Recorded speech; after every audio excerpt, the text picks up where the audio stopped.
I just watched episode 5 of Jujutsu Kaisen. Spoiler alert. This show is great, but confusion at an all-time high. Let's just talk about innate domains. What is this? Trigonometry? Pre-cal? Biochem? Kev, you're not alone, man. Jujutsu Kaisen is very confusing, but I am so happy that you're watching this show. Love your content, and don't worry, I got you covered.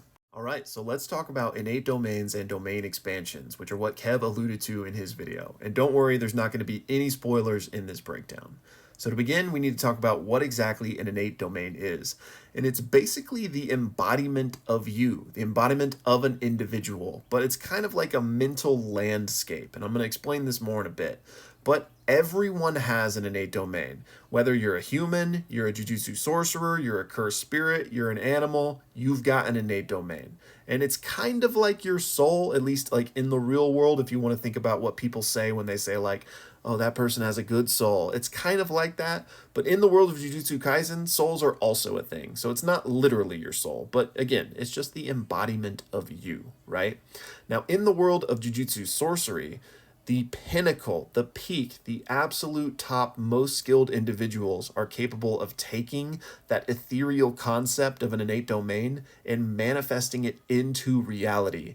And that is called a domain expansion. So that's what's down here. That's what we see Sukuna use against that curse in the juvenile detention center.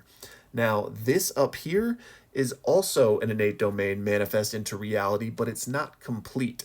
So this is that juvenile detention center curse's innate domain, but he's not as skilled as Sukuna, so he's not able to utilize it in the same way Sukuna does. That's why it's just this landscape, that mental landscape brought forth into reality.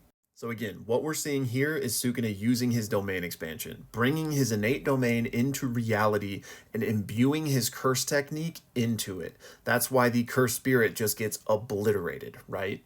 And here, the curse technique has similarly manifested their innate domain into reality, but they have not imbued their curse technique into it. That's why it's simply this environment that the kids are traversing around in, and not something that is actively attacking them.